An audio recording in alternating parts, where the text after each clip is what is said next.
Good evening folks, welcome back to another sexy video with me Andy. I don't know why it's a sexy video, I just felt like saying the word. Anyway, so the flower type today is a juicy bloodworm. I freaking love these things. Great, actually they're really good for early season. You can fish them really slow on a floating line or in sink tip. Just slow figure of 8 them back. And these are the ones I usually use just for fishing slow. I use the normal apps like the ones with the beads. Normally use those if I'm going to pull them slightly faster. Don't know why, just my personal preference. But anyway, the hook we've got in the vise first. This is a trout line, W633 in a number 10. The thread I'm using, this is Textreme Microfloss in red. Love this stuff, great, it's nice and thin, and I just really like the stuff.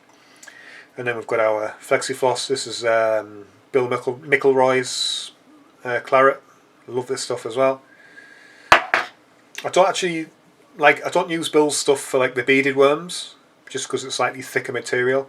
For the beaded stuff, I normally use the Blob and Buzzer Flexi, but for all like my Brandlins and stuff like this, where I don't actually have beads, I use the Bill McElroy stuff. So I've just thought I'd clarify that for everyone as well. So let's start this thread just at the eye, and we're just going to go maybe 5 or 6, 7 turns, whatever that is. Back, trim off your excess. Legs can be as long as you want them. I'll cut mine off, and what I'll do is actually I'll measure them for you all as well, just so you're getting an idea of how long I have mine. Because I don't really measure them, I just use them by eye. I've used these for a while, so I kind of know how long I have them. Donde está mi ruler? There it is. I don't know what ruler is in Spanish, that's why I didn't say it in Spanish. So my leg length on mine is so mine are 3.5 inches. So I might even go smaller than that, to be fair, once I cut them down. So anyway, so I'm just basically measuring them up. I want at least like 1.5 inches or so sticking out the front. So what I do is I'm just going to tie these in. Just going to do 2 or 3 turns to lock that in. Where the hell did I put them? I had them here somewhere. Where have I just used? I've just used those, the Bill McElroy Flexi Flossy stuff, and I know I can't find it. Did I drop it on the floor? Yep, I dropped it on the floor.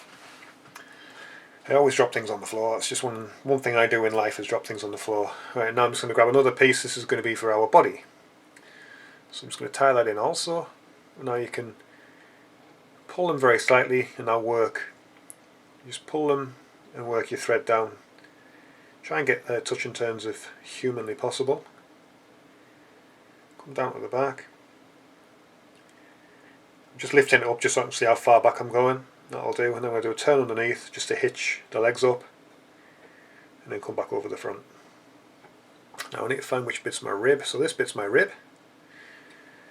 Now what you're going to do is just take your thread back up. Really super simple pattern this, by the way, and it's super effective. As I said, it's one of my favourite ones for using for slow fishing. If I just want to do a nice slow figure of 8 back. Actually just caught my thread there with the scissors. I frayed it very slightly. And now what you're going to do, there's my long piece again for my rib. And now take the Spanflex bit for your rib. And now we're just going to wind this up the shank of the hook. For some reason I've got like fluff and stuff on here, I don't know why. Maybe it's dusty up on my shelf. I'll have to go and dust after this video, I think. Just wrap this forward until you get behind your legs. Now just take a turn in front, grab your thread, cross it over, and then cross it again. And what you're doing now with your left hand is pull that rib piece backwards and then grab your legs, and then just wind over the top of it. And that will fully secure that in. Now all that's left for you to do is grab your whip finish tool. Just do several turns, whatever you want to do, however many you want to do. 5, 6, 7, doesn't make a difference. Whatever works best for you. I'd say at least 5 though. Pull your rib material tight, trim that off. So I'm just going to straighten that in the vise. And then you can also come in with your scissors and trim off your excess thread, which you're finished with now. Now the rear legs are slightly long. I want them the same length as my front legs. So I'm just going to come in, just trim those off. So there you go, they're both about the same length now. Oopsie daisy. Now Last step, we're going to use some Gulf Thinman resin. And now we're just going to put some on. We'll do the back side first, just so I can hold these legs out of the way. It's fine if you do get a bit of resin on the legs, it'll just come off when you're fishing. This is the beauty of using the varnish afterwards, because the varnish will soak in anywhere, which is the beauty of it.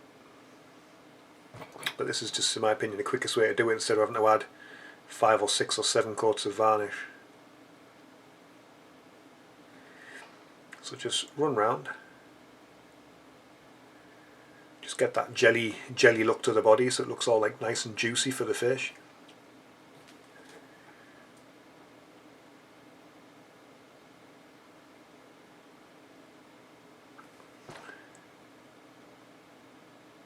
There we go. So just get that nice juicy look on there.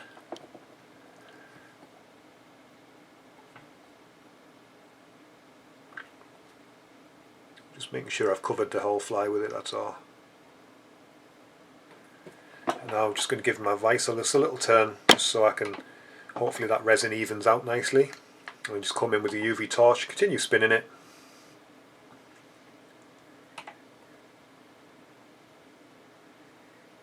I want to make sure your UV torch, by the way, is nicely charged. Usually I charge mine once a week, fully, just to make sure it's always got charge in it, or it's always fully charged. Just check that.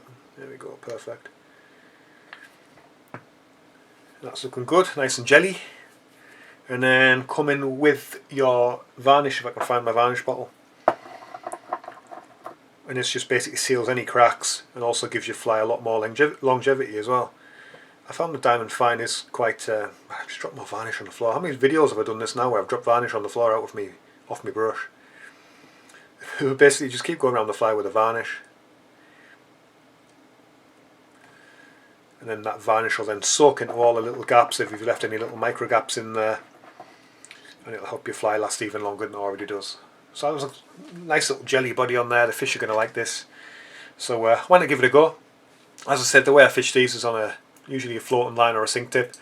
You know, I quite often have one of these on the point and then maybe a couple of dialbacks or buzzers on the droppers and just fish them nice and slow. So anyway, thank you very much for watching the video. Hope you enjoyed it, and I will see you on the next one.